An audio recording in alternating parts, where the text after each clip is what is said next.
Hi, everyone. I'm Leanne Wood, part of the public relations and social media team for the show, and your MC for the Smart Stage, powered by CE Pro. We talked a lot yesterday on the stage about the importance of the connection between designers and technology. The next panel will build on that and explore the relationship between the builder and the integrator in new home construction.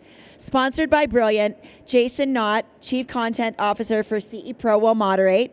Jason, I'll leave it to you to introduce your esteemed panel. Welcome to the stage.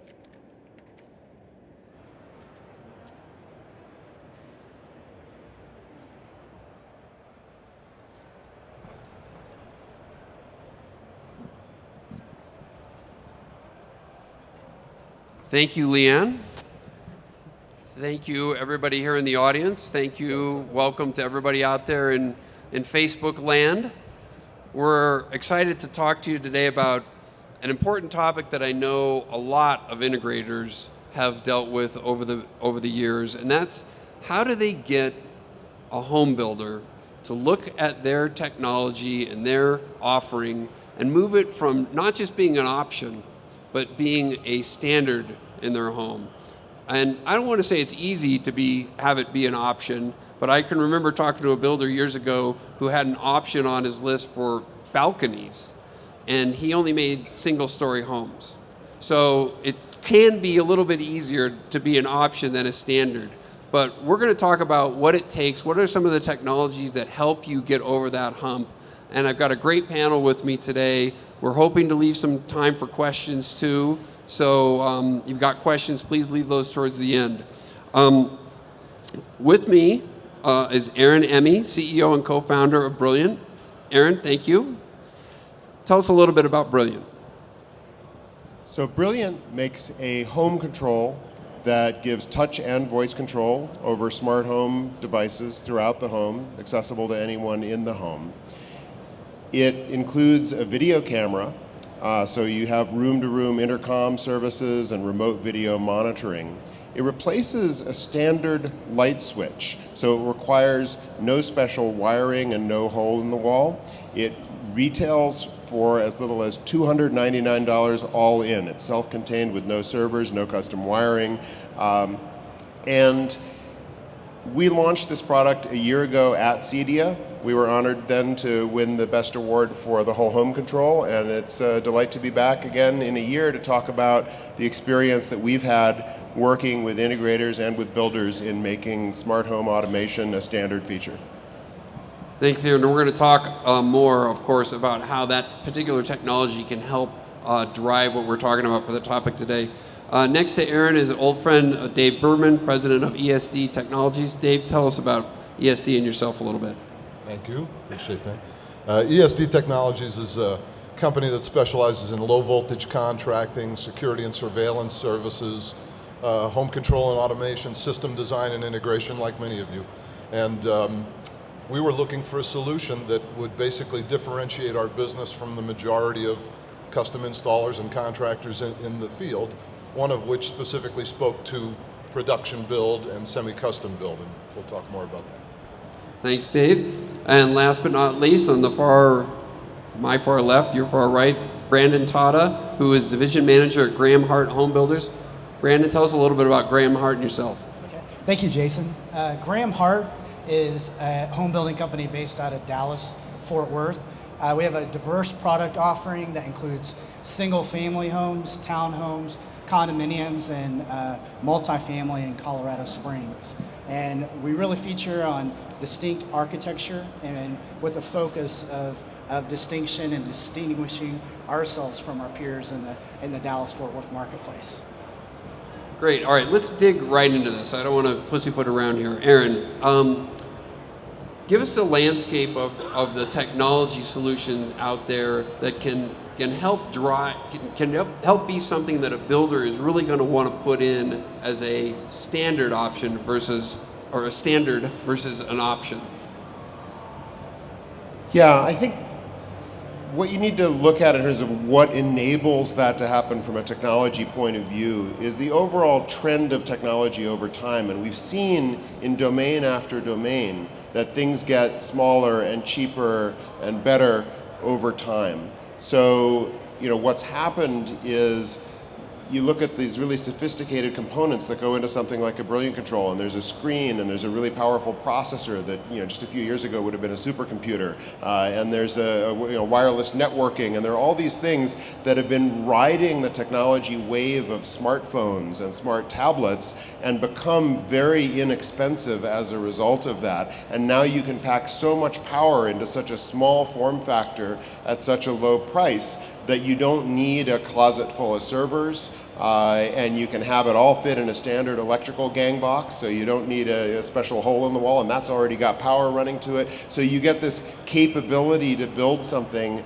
that enables a very powerful solution at a price point that allows it to be put into every home. So that's a huge trend there. And then on the consumer side, there's more and more awareness of and demand for smart technology that enables the scale that you need to reach in order to accomplish that. And then in the ecosystem, you have a constellation of products that are becoming better and better that are available, again, at declining price points. And this democratizes it. It can be seen as a threat in terms of the price points that they're at, but it's actually an enormous opportunity because it opens up the entire market. So just to kind of put it in a nutshell, a builder's going to put in switches. He's going to put in the home no matter what. We know a light switch is going to be standard. Now, but the form factor for so many smart home pieces of equipment is different. It's something that sits on the counter, or some sort of a voice control, or it sits in some sort of an additional touch panel, or something that must go into the home. The key really is here that you're taking something that's already must be put in the home. In fact, I'm assuming every home is going to have some sort of light switch in it. Although I do remember have a builder telling me one time that he only put carpet in the house because he had to. That if he could sell the house with subfloor, he would. So I never make that assumption. But that's the key, right? That here we have something that's going to be put in the home. We're not talking about an extraneous form factor in any way. That the integrator now becomes part of that offering and makes that not just a regular switch, but a smart home control device. Yeah, absolutely. When you talk about appliance-style devices that might sit on a tabletop or a counter, and then you run a cord cable over to them and plug them in, or you have batteries that recharge, to me, that's not a smart home. That's a dumb home with some smart stuff in it. And particularly when you're a builder, you want to be selling the home and not a bunch of appliances in the home. So I think that that's extremely important. And then utilizing the form factors that are there, and we support 1, 2, 3, or 4 gang boxes that are already there for light switches, is tremendous because that's infrastructure that's already being built into the home. There's no special ask, there's no low voltage wiring. It's also, from a homeowner's perspective, much less obtrusive. If you have a big iPad stuck in the wall, that becomes kind of the centerpiece of a room. You might not want that out of a home automation system. You want something that's going to fit in architecturally to what people are accustomed to in the room, and they already have something there. That's already the home control that they use most often. So I like to analogize that to your smartphone in your pocket, where we call it a smartphone, but really it's a connected computer that we use for almost everything except phone calls these days. And the reason that it's integrated with a cell phone is that people already had a cell phone in their pocket. That real estate was already committed and people were willing to put it there, so it made sense to make it a radically different kind of device. So that's the same approach that we've taken with the humble light switch and turned it into a home automation solution. All right. Before I turn to the rest of the guys, kind of the $64,000 question. In order to do this, does an integrator need to be an electrician, or does he have to have a strong partnership with an electrician? Because now we're talking about line voltage and not just low voltage, correct? Yeah, it is a line voltage device, and so either a partnership with an electrician. But one of the great things about the ecosystem that combines integrators and builders together is that builders are already wiring up these light switches, already have those capabilities. So together, that partnership is effective for that and many other reasons that I'm sure we'll be getting into. All right, Brandon, let me turn to you. Let's talk about kind of this big picture of deciding on options versus standards. Give everybody a sense in the homes that you build, how many options do you have, how many standards, and what is the criteria that you look at that makes something become not an option but a standard? So what we're looking for is to distinguish ourselves from our peers and to truly have a smart home. So Graham Hart's focus is including standards, and we're going to leave it up to Dave to upgrade any particular options because he's the expert on that. But what we're doing is, like, we're already installing light switches. Well, we've switched over to a Wi-Fi enabled garage door opener so that we can integrate those. We're going to do a Ring Doorbell Pro as a standard that'll be installed, adding a Wemo device. And so we're trying to just change what we're already doing to what's adaptable. And what I love about Brilliant is that Aaron gave us an example of devices sitting on counters. Well, my wife hates things that are sticking with cords showing, and the fact that it's inside the wall, it's very user-friendly, and it can integrate those devices that our customers already have, and that's what I think is so beautiful about the Brilliant product. So just to be clear, the primary criteria is what's differentiate your home from another home that might be coming on the market. It's not necessarily you're looking for standard options that are going to boost your profit margin or going to be don't delay the home build construction cycle, because I know that's a big deal. You don't want to start introducing things that are going to add 2 days to the build cycle. For the right profit margin, I am. and so, no, what I like is just the usability, and truly from the end user standpoint, I have this in my home, and my wife uses it, and so that speaks volumes to me because you can add features, you can add without having to pay for. I'm giving an example. I recently moved in May. I had other technologies that I had to pay a programmer to come to my home and set up my media room and other things. And so what I like about Brilliant is that I don't need to pay somebody else to do those things. I can add those in, and it's very, very easy to do them. So. All right, David, talk to the integrators here who are gathered in Facebook land and here with us today. How do you talk to a builder when you're approaching them with a technology that you believe could be either a standard or an option, but how does that conversation go? What is it you're presenting? What are the important factors that somebody like Brandon are going to respond to? Well, I'm going to start by telling you that it's an ongoing process, as you might imagine. The toughest thing in life is making any behavioral change in how you've become accustomed to doing business, whether you're a builder, dealer, manufacturer.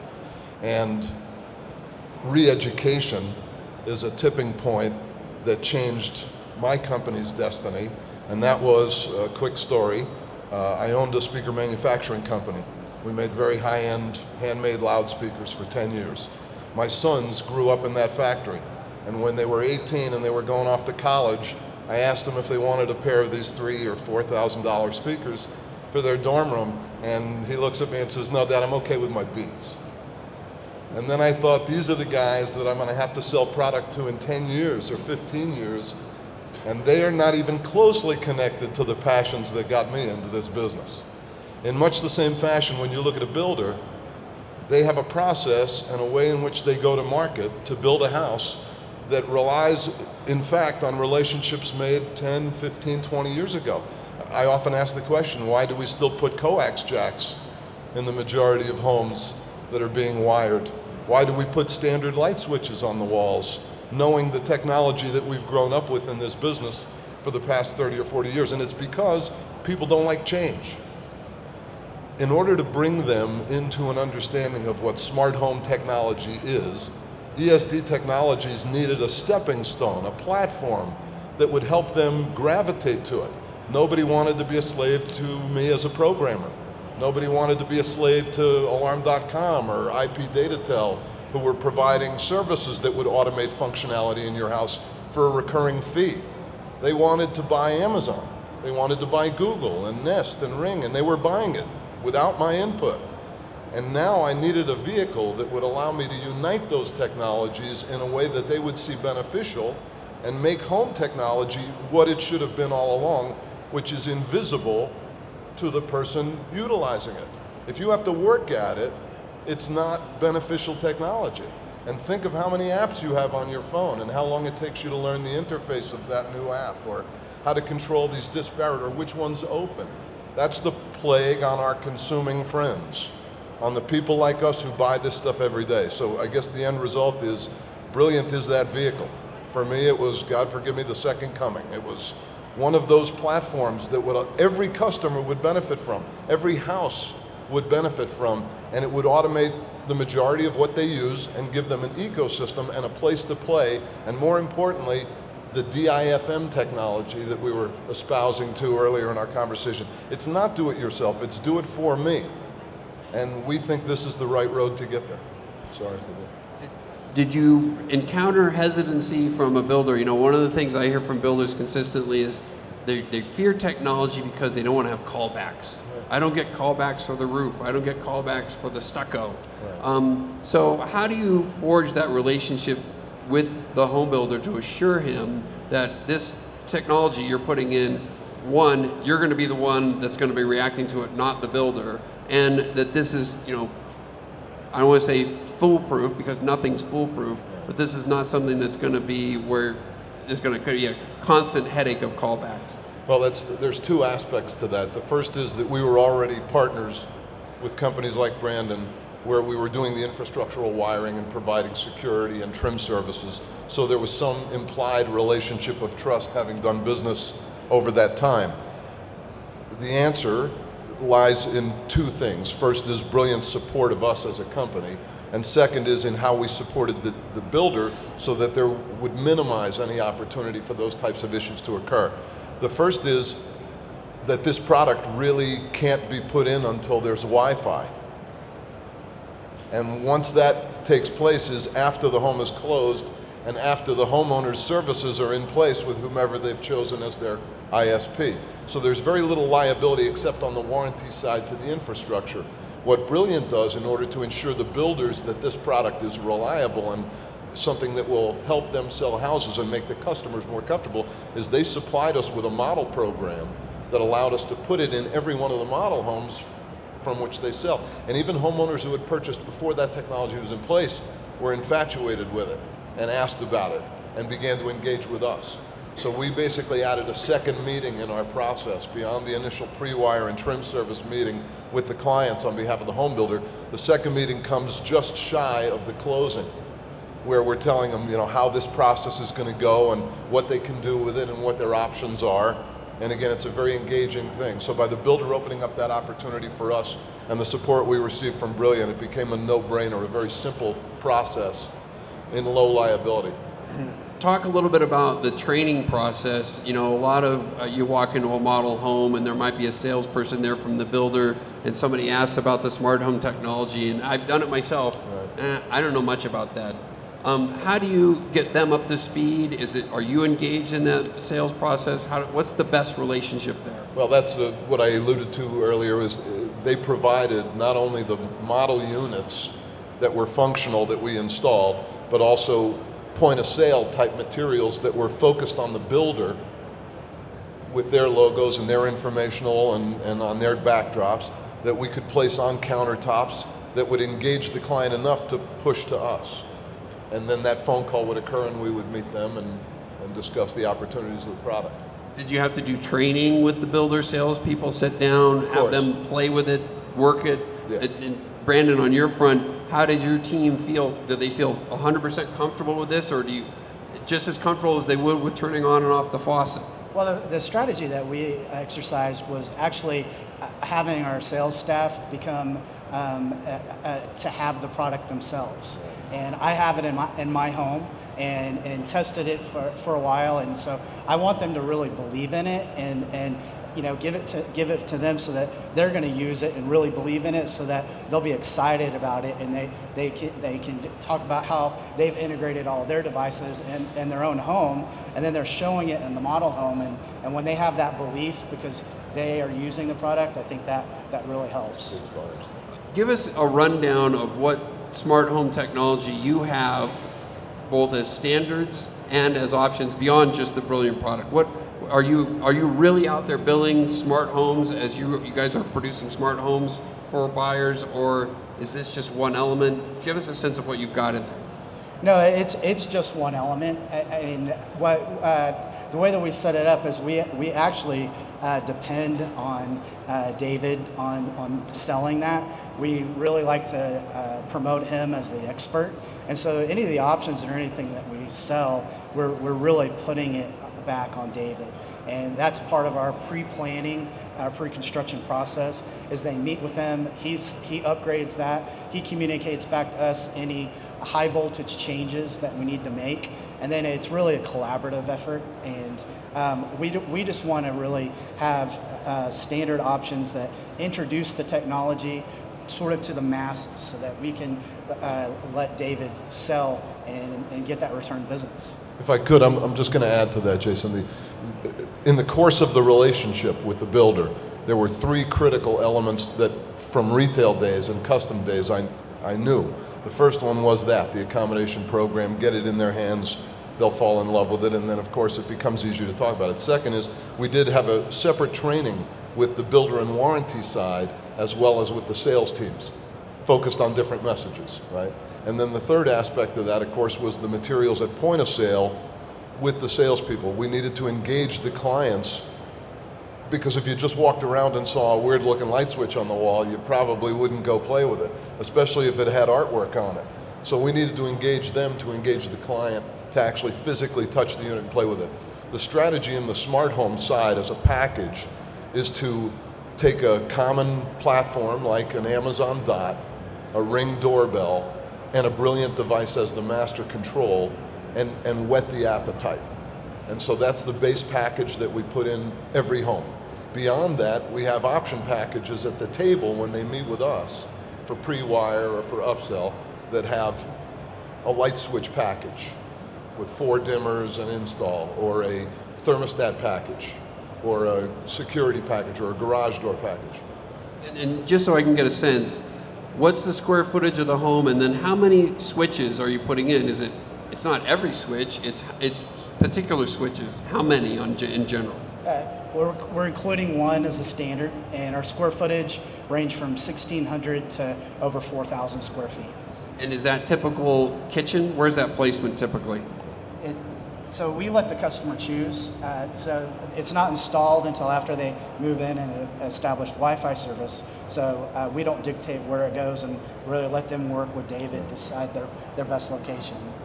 By the way, I also want to mention that Brilliant is developed in such a way that the base, the back box portion of the device is a fully functioning independent light switch without the panel, without the touchscreen portion and the slider controls. So conceivably, especially in smaller semi-custom and custom builders, you can deploy this device during the trim stage of the house and have it be functional and have it pass QSI and all the inspections. And then you can come back in when Wi-Fi is set up and snap the panel on it and generate the program. All right, let's kind of bring this back to a bigger picture. Aaron, what role do you see integrators and builders being able to play together in expanding the smart home ecosystem and the market in general? Yeah, I think this is, as you say, the key big picture question here. And this ecosystem is really, really important because integrators serve as the trusted advisors to builders on technology solutions, and also to home buyers. And there's an interesting thing that happens with home buyers as, the home buyers now are, Gen X and moving into millennials, and there are two interesting characteristics. One is they're very familiar with technology. They're buying a new home, so they expect it to be modern, and that means smart technology. So that can't really be, a really high value add-on. That's just part of the baseline expectation. I think in a few years we're not even going to talk about smart homes. Just all homes are going to be smart, and we won't talk about smart home any more than we'll talk about lit homes or heated homes. And it'll be that ubiquitous. But the second thing about these generations is they are the kind of do-it-for-me generations. They have housekeeping services, even in middle-class families. They hire other people to drive them around. It's a different kind of a relationship with service providers. And so there's a shift in that providing of services away from providing a very, very deep service for between 1% and 3% of the houses that are being sold, to providing a set of services that are maybe faster, but it's 30 times the market, and that's going to be an enormous shift that we see coming. But it has huge benefits. It has huge benefits to the home buyer, and that's where the focus is first and foremost, because it's about making somebody's life better in the place that's most important to them, and that's what we're all trying to do. So that's at the center of it all. But whenever you have a major wave of technology, you also have new companies springing up with offerings. You have service providers that are taking advantage of the dramatic expansion in the market. You have the home builders able to benefit from additional margins, faster sale, et cetera. So it's really one of these kind of rising tides lifts all boats scenarios. And you either, if you can't run from the wave, you better surf on it. Quick story on what I've seen is the impact that smart home can have in a builder. I was down visiting a builder in Texas, in the Houston area last year, and typically they would have their salesperson in the model home, in the kitchen or the living room, and the people would come in, the customers would come in and they would greet them there. They changed their entire sales process because of the doorbell, the smart doorbell, and now all their salespeople greet the incoming potential buyers at the front door before they even walk in. They show them the doorbell, and then they guide them directly into the panel and show them the panel. And then while they've got them at the panel, hey, this is also multi-room audio, lighting control. You could not only just the security camera, it also has HVAC control. So literally, instead of it being the last thing that's shown, it became the first thing. This is a major home builder, and I was fascinated by that. So I'm curious, David and Brandon, is there one particular feature? Is it the lighting control, the music? Is it the HVAC controls, the security camera? What's really turning on the buyers you're seeing in smart home technology? Is there one particular thing that's standing out? Well, we use the Ecobee thermostat, and so we definitely like to use that. But what I really like to talk about in a sales presentation is how we're integrating what our customers already are using or what they already have, and whether we demonstrate Sony Sonos and how through the Brilliant app that you can control everything. And with your garage door openers and lighting and dimmers, and so we really feel like that's very attractive, so that the people that are often intimidated by technology can feel comfort. And I believe a lot of people don't use some of their technology because of multiple apps, and so being able to go to one source and it being so simple and user friendly is what we like to sell. All right, we've got 3 minutes left. We'd love to take any questions that anybody from the audience might have. I'm going to have to repeat the question, so hopefully I'll be able to hear you. Hang on, there's a microphone there, I'm sorry. So this is for Brandon, actually.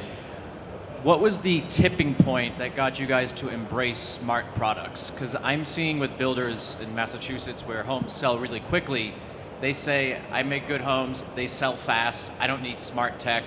Let the builder do their thing. The buyer can install technology after they move in. And I've seen a lot of pushback where they say, I don't want to worry about this. I think sometimes people are afraid of what they don't know. And I'm a forward thinker, and I don't want to react. I want a strategy as to how I'll capture sales.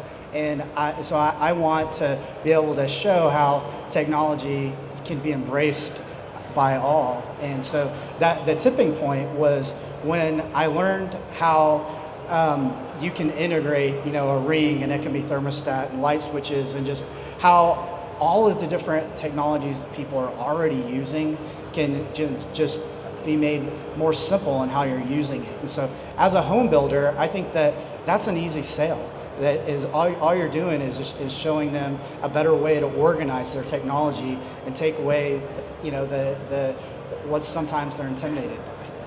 Is the message also perhaps maybe that it's not going to sell faster, but you can make more profit?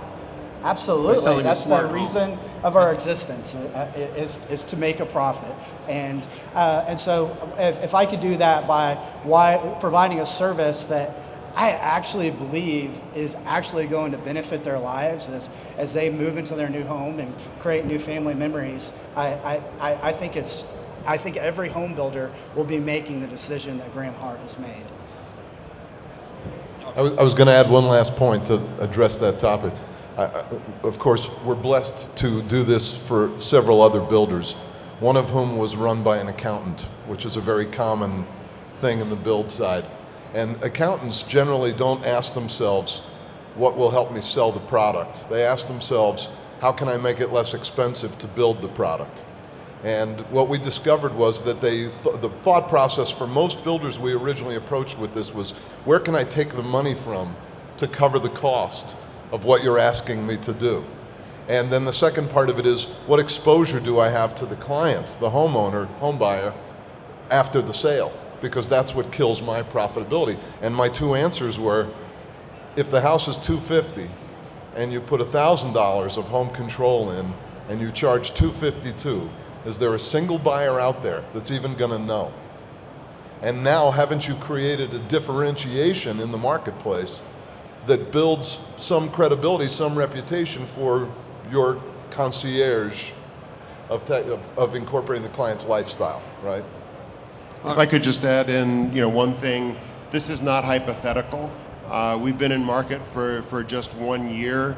We've had over 200 builders sign up to our builder program, and the vast majority of them have Brilliant as standard in their base configuration for the home. So we're not having a pie in the sky conversation. We're talking about a trend that's happening now and is going to carry forward into the future. All right, we're bumped up against the time. Round of applause for the panel, please. And thank you guys very much. Great job.